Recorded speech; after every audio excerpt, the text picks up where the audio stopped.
Por eso no están todos, la mayoría no están ahora, en esta fecha. Muy bien, nos vamos a un tema que surgió hace un par de días, por lo menos digamos que se le dio visibilidad por parte de Peñarol hace un par de días, porque recibió, en la reunión de Consejo Directivo, al secretario de Presidencia, Alejandro Sánchez.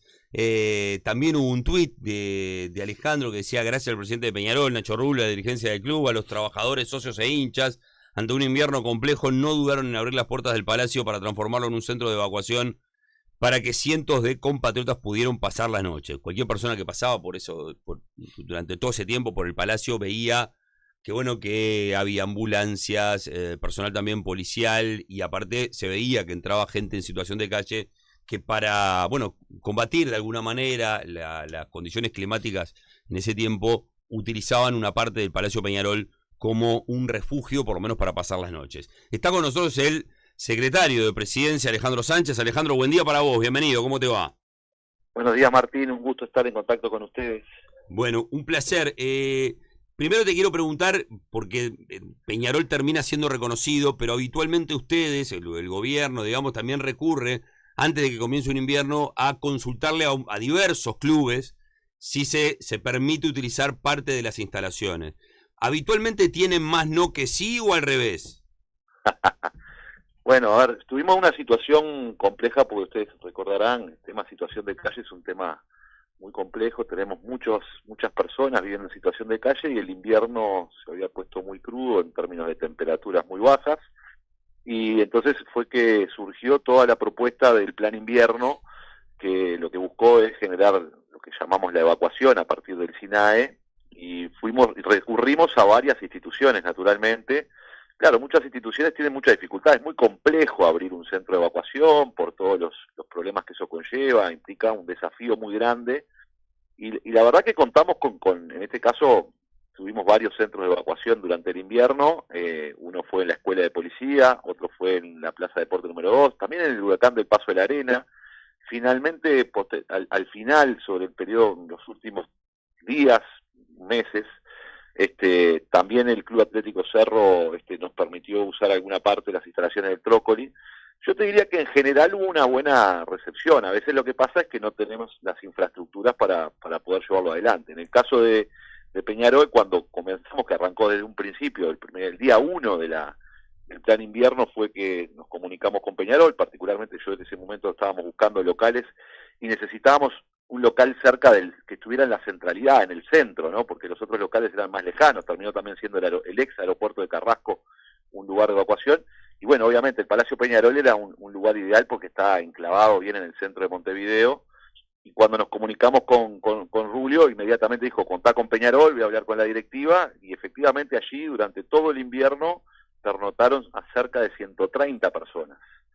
130 personas que pasaron la noche allí, que fueron alimentadas, y donde de alguna manera la parte social del club estuvo muy comprometida. En principio se cocinaba en el lugar, posteriormente después tomamos la decisión, porque ya era mucha gente, de que la alimentación fuera por parte del SINAE, con un sistema de bandejas que se tenían allí. Pero la verdad que hubo un compromiso muy grande de la gente de Peñarol, de todo el club en general, y de los socios, y bueno, y por eso es que de alguna manera hace unos días le hicimos una placa de reconocimiento, porque la verdad que dieron una mano muy grande. Y en esa reunión, incluso una de las cosas de que hablamos allí, Peñarol decía: bueno, y si el año que viene se necesita contar nuevamente con la institución va a estar. Obviamente seguramente para el año próximo tengamos más tiempo para organizar un plan invierno mucho más potente, y evidentemente que no es la solución de fondo, porque precisamos una solución estructural al problema de calle, pero bueno, mientras tanto se van construyendo más capacidades de refugios. Nos parece que estas acciones hay que reconocerlas, ¿no? Porque bueno, fue una tarea difícil.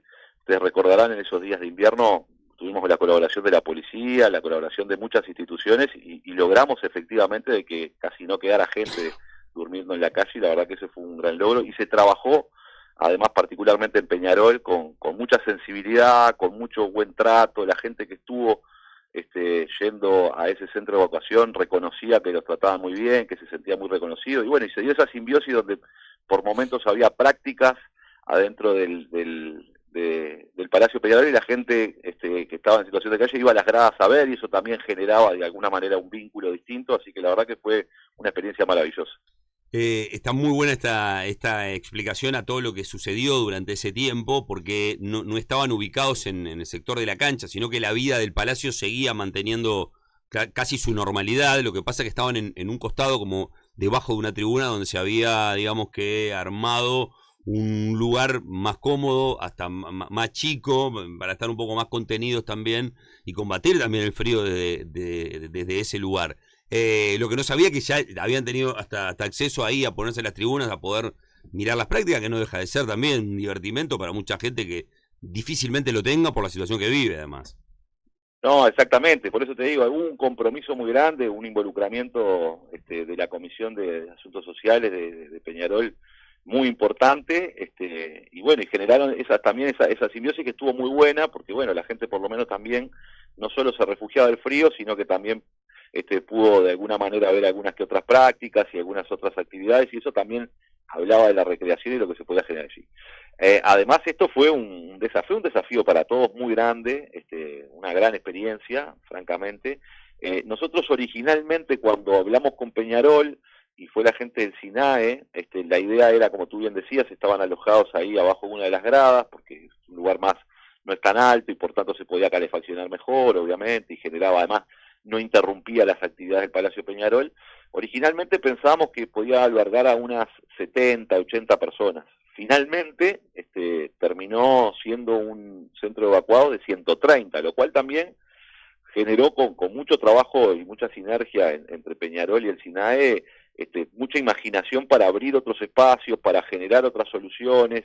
Se estuvieron instalando unos tabiques también que permitieron justamente la privacidad de las personas. Bueno, una serie de cosas que la verdad que fueron sobre la marcha resolviendo un montón de problemas.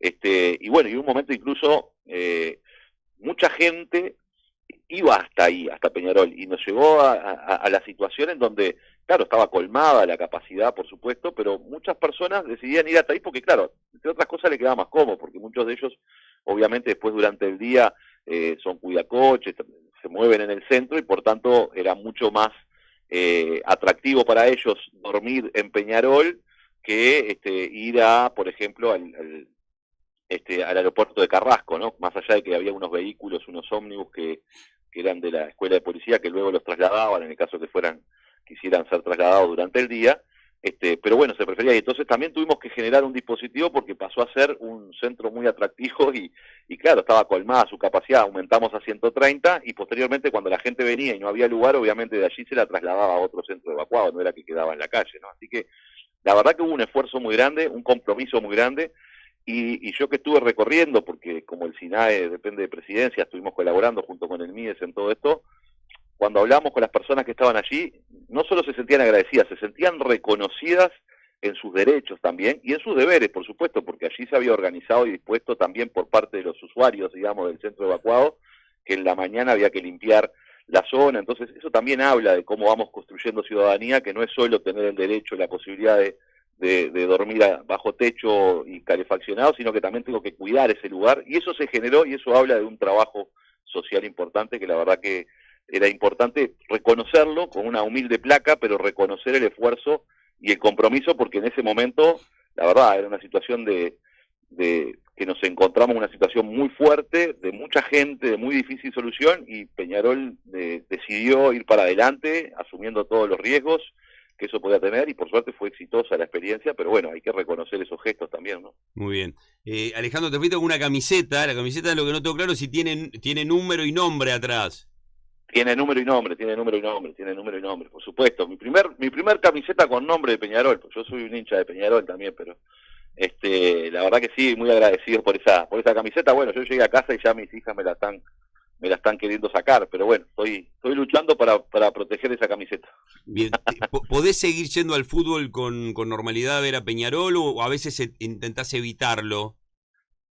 Mira, yo hace muchos años, pero terminó siendo después una cábala, que no voy al estadio. Generalmente miro los partidos de mi casa o me junto con amigos y de alguna manera hace muchísimo tiempo que no voy. Generalmente voy al Estadio Centenario a ver Uruguay, pero generalmente en el fútbol uruguayo voy relativamente poco, pero bueno, no ha sido un impedimento mi tarea o la exposición que uno tiene, no me ha significado más allá de algún episodio particularmente, porque siempre a veces alguna gente que anda media enojada por la vida, que te puede decir algo, pero generalmente los uruguayos somos muy respetuosos y muy democráticos, por tanto convivimos tranquilamente los que pensamos distinto, y yo creo que eso hay que preservarlo, eso es un gran valor que tiene la sociedad uruguaya.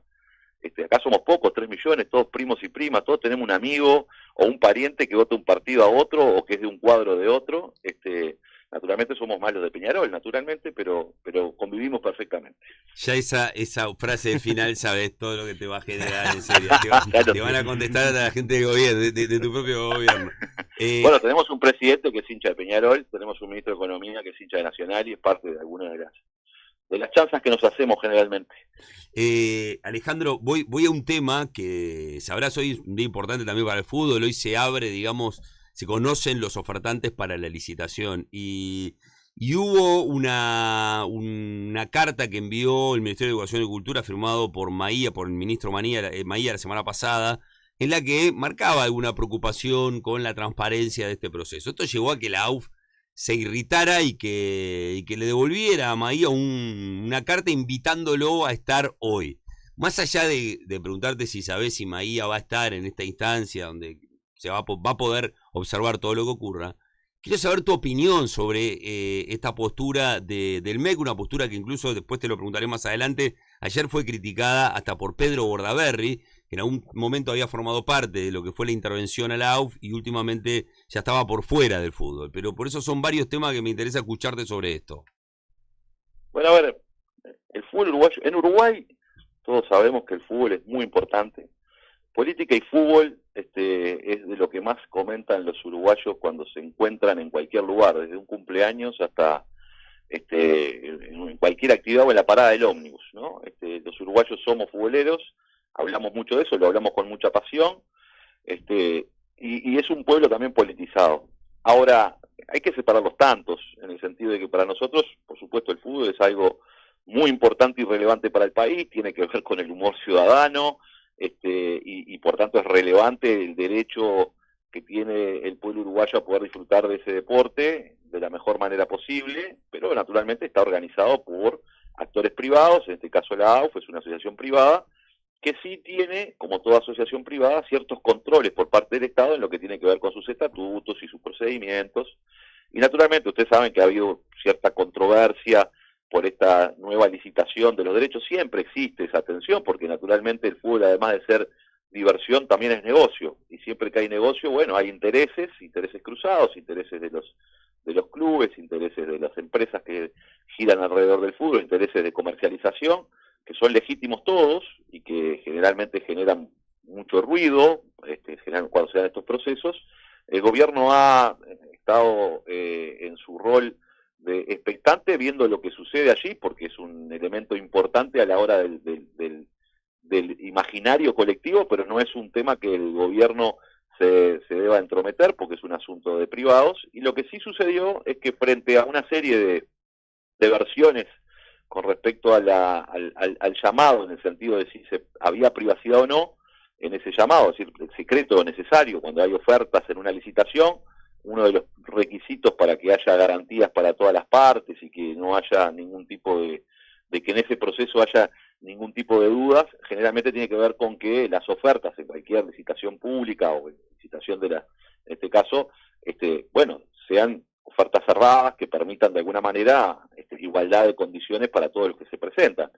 Frente a una serie de elementos que surgían de que quizás ese proceso podría no ser con esas garantías, es que desde el MEC se solicitó a la AUF o se le envió a la AUF que queríamos tener información si efectivamente eso era así o cómo iba a ser el procedimiento, lo cual la AUF, más allá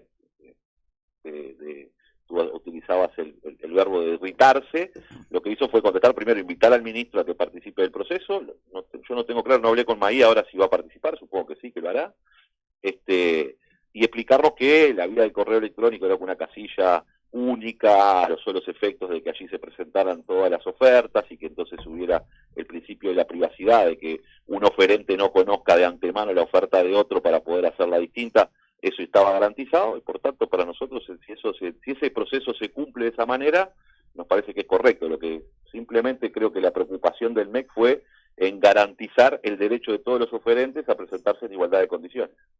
Bien, ¿vos considerás que todos los pasos que se fueron dando en la licitación están en el marco de lo que es una licitación habitualmente en la que a veces se involucra el Estado? No estoy diciendo que en esta se tenga que involucrar el Estado, digo, pero ¿le ves características similares o has notado vos desde tu lugar ciertas desprolijidades?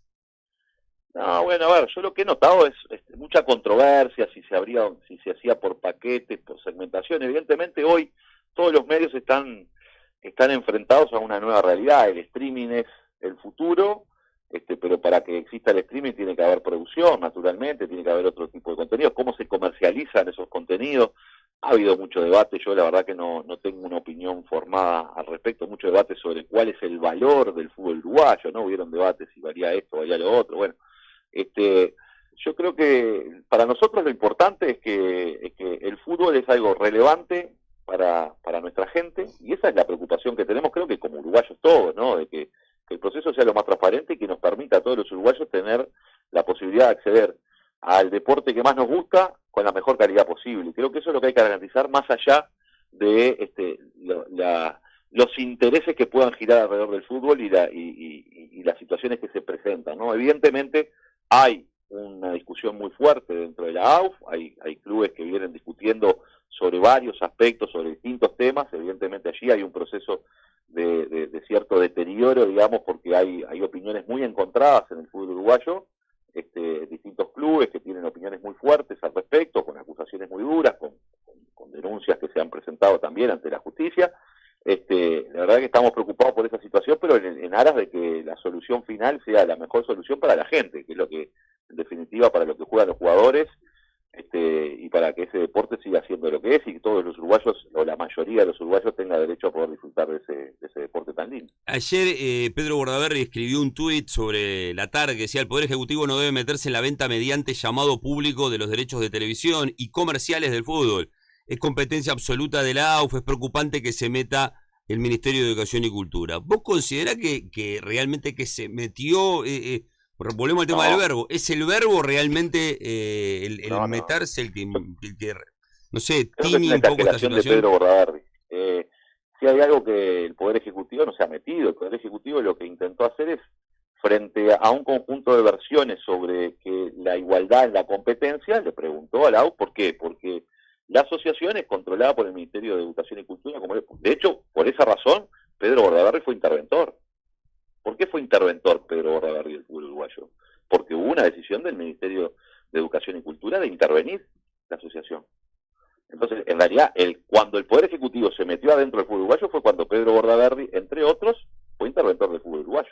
En este caso no estamos frente a eso. Entonces me parece muy extraño que el senador Bordaberry haya utilizado esa calificación cuando no lo fue, cuando lo único que existió fue una comunicación del MEC simplemente a en este caso una asociación civil. Olvidémonos que es del fútbol, es una asociación civil que está en un proceso licitatorio donde hay un conjunto de derechos que están en juego, que el Estado uruguayo debe velar por ellos, en términos generales, no introducirse en los aspectos de la comercialización ni del negocio. Esos no son temas en los cuales tenga que involucrarse el Estado uruguayo, y lo que le dice es, bueno, frente a este conjunto de versiones que están planteadas arriba de la mesa, que después termina muchas veces, porque cuando hay un oferente que se siente lesionado en sus derechos, ¿a dónde recurre? Bueno, recurre a la justicia, claro, y también recurre al Ministerio de Educación y Cultura.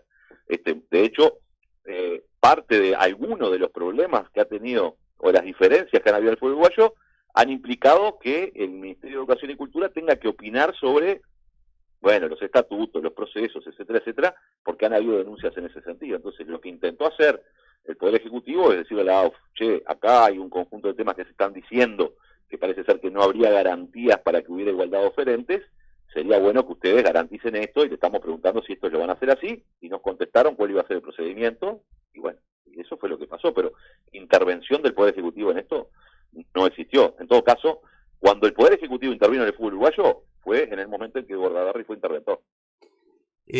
¿Antel se presenta en esta licitación? Bueno, tengo entendido que tenía interés, obviamente, Antel, junto con Disney, de presentarse a una parte, naturalmente, porque en esto yo no tengo mucha información, te digo, confieso que hay lotes que, tengo claro, bastante no le deberían ¿no? interesar a Antel, entiendo lo que vos decís, El el streaming, por ejemplo, porque el cable no, digo, pero el streaming seguro. Exacto. Bueno, la AUF entendió que iba a hacer una licitación por partes, entiendo yo, y por tanto se puede licitar por una de las partes, y bueno, creo que Antel estaba muy interesado en hacerlo. Hoy el tema de las telecomunicaciones va directamente asociado a los contenidos, y uno de los contenidos más importantes es el fútbol uruguayo, que tiene impactos reales en la posibilidad de la comercialización de otros modelos de negocio de las grandes telecomunicaciones, como son, bueno, no solo la comunicación por celular, sino el Internet. Entonces, muchas veces se termina paquetizando esos productos para poder tener de alguna manera, darle a los usuarios, en este caso de la empresa Antel, los mejores servicios posibles. Bueno, allí hay, de hecho en el mundo entero, muchas de las telefónicas manejan los derechos de los fútbol de otros países, en Paraguay o en otros lugares, justamente referidos a esa situación, porque hoy las telecomunicaciones están directamente asociadas a los contenidos. Entonces, y el fútbol es un contenido muy relevante en América Latina y en Uruguay ni que hablar. Bien, te hago una consulta que mucha gente capaz que te escucha y me imagino se la hace también. ¿Por qué Antel se tendría que presentar junto con Disney y no de una manera individual, digamos? Bueno, a ver, yo ahí no tengo mucha información, habría que consultar, me comprometo a consultar mejor al directorio de Antel. Lo que yo tengo entendido hasta ahora es, Antel tiene con Disney un contrato de hace bastante tiempo, que funciona bastante bien, en donde hasta el momento comercializaba junto con Disney no solo el contenido de la filmografía de Disney, que ni que hablar es un componente importante, digamos. Disney tiene una base de películas muy grande, y junto con eso se incluía el deporte, además de la posibilidad, me imagino yo, seguramente Disney debe tener algún otro tipo de contratos en el mundo u otros derechos que podría incorporar no solo el fútbol uruguayo, sino otros partidos, y yo creo que ahí puede ser lo interesante de por qué presentarse en conjunto, y además porque seguramente Disney tiene más know-how para gestionar algunas de estas cosas que la propia Antel. Bien. ¿Notás también que a veces se lo apunta mucho al gobierno por marcar como que tienen una afinidad con Tenfield en el medio de esta situación? No, bueno, puede ser, yo no sé, no diría que tenemos afinidad con Tenfield. Tenfield es una empresa uruguaya, es una empresa nacional. Si uno tiene que mirar o velar, en términos generales digo, no, yo por supuesto que tengo una mirada siempre más cercana a las empresas nacionales que a las empresas extranjeras, pero por una visión que siento que los países, eso no quiere decir que yo niegue la entrada o el ingreso de empresas extranjeras, ¿no? Todo lo contrario, o sea, no hay que mirarlo esto como negro o blanco, pero a la hora de uno priorizar, obviamente prioriza el desarrollo de la industria nacional, de las empresas nacionales, del sector nacional, y puede ser que por eso, pero nosotros no hemos tenido actitudes, el gobierno no ha tenido una actitud de beneficiar particularmente a un privado, no lo ha hecho en ninguna de sus decisiones, ni lo haremos en el futuro. En el final nada más, Alejandro, porque te presentaste como futbolero, marcaste claramente tu amor a Peñarol. ¿Qué ves del fútbol uruguayo hoy en día? No digo de partido, ¿qué ves de esta situación de llevar mucho tiempo hablando sobre esto, de una grieta que existe, que por ahora no se puede soslayar, que es bastante notoria, pero bueno, me interesa también tu opinión, aparte del futbolero que sos desde la infancia, con el cargo que hoy en día tenés en el gobierno? Yo creo que a veces se ha distorsionado mucho los objetivos principales, ¿no? El objetivo principal tiene que ser los jugadores, el deporte en sí mismo, el fútbol, y muchas veces se ha dejado de lado esa situación. El fútbol uruguayo logra grandes éxitos a nivel internacional, pero tiene muchos problemas en términos de su financiamiento a nivel local, ¿no? Y muchas veces las discusiones han girado más por otras circunstancias que las circunstancias más importantes, que son los que juegan, las instituciones deportivas que están involucradas en esto, su masa social y particularmente la gente que le gusta ver el deporte, y ha estado acusado por otro tipo de intereses quizás, o otro tipo de discusiones, esa grieta que tú dices que está instalada, que yo creo que lo que hay que hacer, lo mejor que hay que hacer es tratar de que esas cosas bajen por el bien del deporte y por el bien del fútbol, y de alguna manera tratar de reencauzar esto con la mayor apego a las mejores tradiciones del Uruguay y no seguir en este proceso en donde pareciera ser que esa grieta, en vez de suturarse, cada vez se abre más. Muy bien, Alejandro, gracias por tu tiempo en esta mañana, me imagino que ya arrancó tu día hace un rato y aparte debes estar cargadísimo hoy. Un abrazo y gracias por el tiempo para hablar un poco de fútbol acá, ¿eh? No, dale, un abrazo grande y muchas gracias por la comunicación, estamos a la orden. Por favor, gracias. El secretario de Presidencia, Alejandro Sánchez, hablando sobre varios temas.